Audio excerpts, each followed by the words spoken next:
శ్రీ రామకృష్ణ ప్రభ ఛానల్ను చూడండి, మాసపత్రికను చదవండి. జై శ్రీ రామకృష్ణ.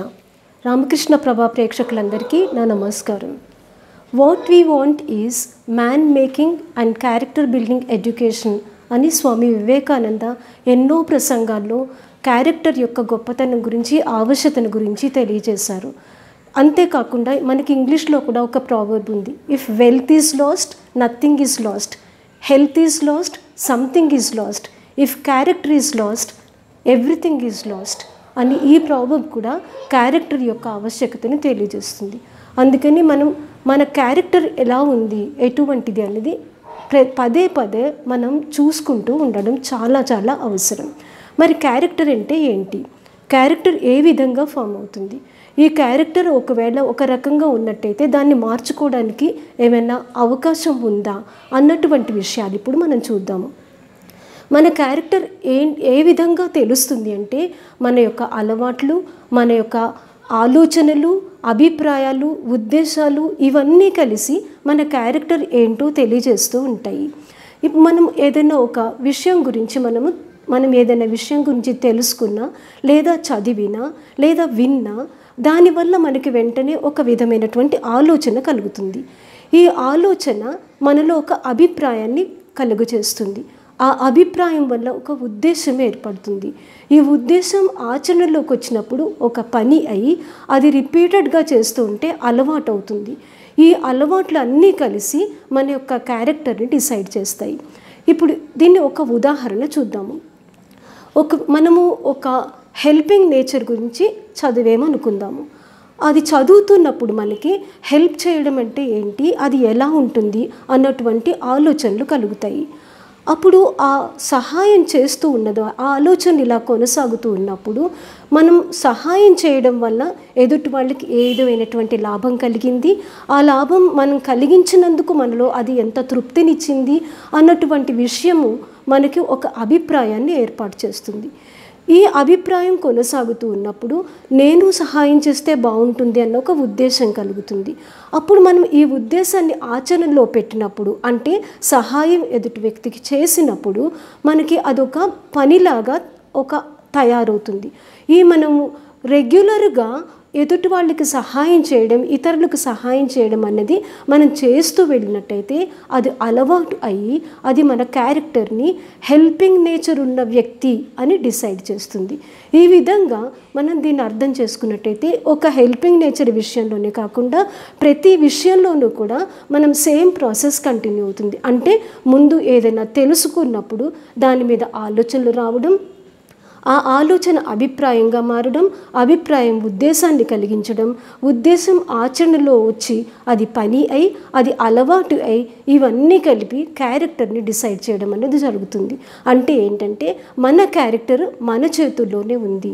మనం ఏ విధంగా ఉండాలి, మంచి క్యారెక్టర్తో ఉండాలా, చెడు క్యారెక్టర్తో ఉండాలా, ఏ విధంగా ఉండాలనేది మన చేతుల్లో ఉంది. కాబట్టి మంచి క్యారెక్టర్ కావాలనుకున్న వాళ్ళందరూ కూడా మంచి మంచి అలవాట్లు చేసుకోవడం, సత్పురుషుల గురించి మంచి విషయాల గురించి నేర్చుకోవడం, తెలుసుకోవడం, మంచి అలవాట్లు ఉన్నటువంటి వాళ్ళటువంటి కంపెనీలో ఉండటం, ఇవన్నీ చేయడం ద్వారా మనకి క్యారెక్టర్ మంచిగా ఏర్పడుతుంది. అయితే ఇక్కడ మనకి ఒక సందేహం కలుగుతుంది. అదేంటంటే ఇంతకుముందు నాకు దురలవాట్లు ఉండేవి, దురాచారాలు ఉండేవి, మరి నా క్యారెక్టర్ ఆల్రెడీ బ్యాడ్ క్యారెక్టర్ కింద ఏర్పాటు అయిపోయింది కదా, ఇక నా పరిస్థితి ఏంటి అని ఆ రిపెంటెన్స్ ఉన్నటువంటి వ్యక్తికి భయపడాల్సినటువంటి అవసరం లేదని స్వామి వివేకానంద తెలియజేస్తారు. అదెందుకంటే character is formed by repeated habits and repeated habits reform the character అని కూడా చెప్తారు. అంటే మనము రిపీటెడ్గా ఏ హ్యాబిట్ని అయితే అలవాటు చేసుకుంటామో అది మన క్యారెక్టర్ని రిఫార్మ్ చేస్తుంది, అంటే మార్చుతుంది. అందుకని మనము ప్రయత్నపూర్వకంగా మంచి ఆలోచనలు అలవాటు చేసుకుంటూ, మంచి పనులు చేస్తూ, ఎదుటి వాళ్ళకి సహకరిస్తూ, సహాయపడుతూ, మంచి గ్రంథాలు చదువుతూ, మంచి కంపెనీలో ఉన్నట్టయితే తప్పకుండా మన యొక్క మంచి కంపెనీ అనేది ఒకటి ఏర్పాటై మన యొక్క క్యారెక్టర్ మంచిగా మారుతుంది.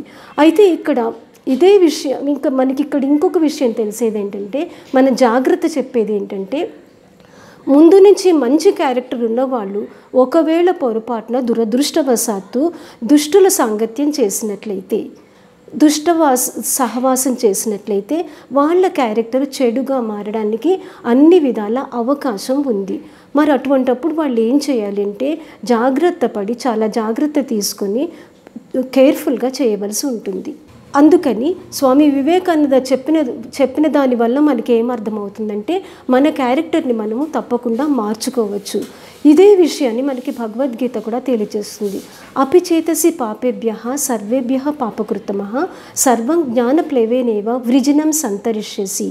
అంటే నువ్వు ఒకవేళ పాపాత్ముల్లోకెల్లా పాపుడు అయినప్పటికీ కూడా జ్ఞానాన్ని సముపార్జించి సరియైన మార్గంలో నడిచినట్టయితే పాపాలన్నింటినీ అధిగమించగలవు అని మనకి గీతాచార్యుడు తెలియజేస్తున్నారు. భగవద్గీత ఉపనిషత్ సారము. పరమాత్మ యొక్క గీతాచార్యుని యొక్క సందేశం ఏంటంటే, ఆయన యొక్క ఉద్దేశం ఏంటంటే ప్రతి ఒక్కరిని సన్మార్గంలో నడపడమే. అందుకనే ఒకవేళ తప్పులు చేసినా కూడా మనం సరిదిద్దుకొని సన్మార్గంలోకి రావచ్చు, మంచి గుణాన్ని అలవర్చుకోవచ్చు అని భగవద్గీత మనకి తెలియజేస్తుంది. ఇదే విషయాన్ని మనం అందుకని గుర్తుపెట్టుకుని మనం ఏ విధమైనటువంటి చింత లేకుండా, భయం లేకుండా, ఒకవేళ దురలవాట్లు ఉన్నప్పటికీ కూడా వాటిని పూర్తిగా మర్చిపోయి గతంలో చేసినటువంటి వాటికి పూర్తిగా స్వస్తి చెప్పి మర్చిపోయి కొత్త జీవితాన్ని ప్రారంభించాలి. ఇక్కడ మనం మళ్ళీ వివేకానంద స్వామి మాటలు తలుచుకోవడం చాలా అవసరం. What ever weakens you reject it as poison అని స్వామి వివేకానంద చెప్పారు. అంటే మన మనోధైర్యాన్ని ఏదేదైతే బలహీనపరుస్తుందో దాన్ని మనం విషం కింద భావించి దాన్ని పూర్తిగా వదిలిపెట్టేసేయాలని. అందుకని ఇక భయపడవలసిన అవసరం లేకుండా ప్రతి ఒక్కళ్ళు కూడా క్యారెక్టర్ని సన్మార్గంలో పెట్టుకోవడానికి, డెవలప్ చేసుకోవడానికి ప్రయత్నం చేయాలి. ఇక్కడ కొంత జాగ్రత్త కూడా పడవలసినటువంటి అవసరం ఉంది. అదేంటంటే ఒకవేళ ఇంతకుముందు మంచి గుణాల్లో ఉన్నవాళ్ళు దురదృష్టవశాత్తు ఒక చెడు సహవాసం చేసినట్టయితే, దురలవాట్లు అయినట్టయితే వాళ్ళు అటువంటి వాటికి బానిసలైపోయి వాళ్ళ క్యారెక్టర్ పూర్తిగా చెడిపోవడానికి కూడా అవకాశం ఉంది. అందుకని చాలా జాగ్రత్త పడి వాళ్ళు జాగ్రత్తతో తమ క్యారెక్టర్ని ప్రతి నిమిషం చెక్ చేసుకుంటూ దాన్ని మెయింటైన్ చేసుకోవడానికి ప్రయత్నం చేయాలి. అందుకని మంచి క్యారెక్టర్ ఏర్పడడానికి మనం ఏం చేయాలంటే దయాగుణం, శాంతి గుణము, సహనము ఇవన్నీ ఏర్పాటు చేసుకొని మంచి మహనీయుల యొక్క జీవిత చరిత్ర చదువుకుంటూ ఉన్నట్టయితే మనము మన క్యారెక్టర్ని మనం బాగు చేసుకోవడానికి అవకాశం ఉంటుంది. ఈ అన్నిటితో పాటు ముఖ్యంగా గుర్తుపెట్టుకోవాల్సింది ఎదుటి వాళ్ళు మనని ఏ విధంగా ట్రీట్ చేయాలని, మనని ఆదరించాలని మనం అనుకుంటామో అదేవిధంగా మనం ఎదుటి వాళ్ళని ఆదరించాలి అనేటువంటి ఈ నీతిని మనం గుర్తుపెట్టుకున్నట్టయితే మన వల్ల తప్పులు జరగవు. ఇది ఉన్నట్టయితే క్యారెక్టర్ బిల్డింగ్లో ఏనాడు దోషాలు జరగవు. అందుకని సదా ప్రయత్నం చేసుకుంటూ సదా జాగరూకులై, ఎందుకంటే తస్మాత్ జాగ్రత్త అని మనకి ఆదిశంకరాచార్య చెప్పింది గుర్తుపెట్టుకుని ప్రతి నిమిషము జాగ్రత్త పడుతూ మన క్యారెక్టర్ని మళ్ళీ మళ్ళీ చెక్ చేసుకుంటూ మనం దాన్ని సన్మార్గంలో ఉండేటట్టుగా చూసుకోవాలి.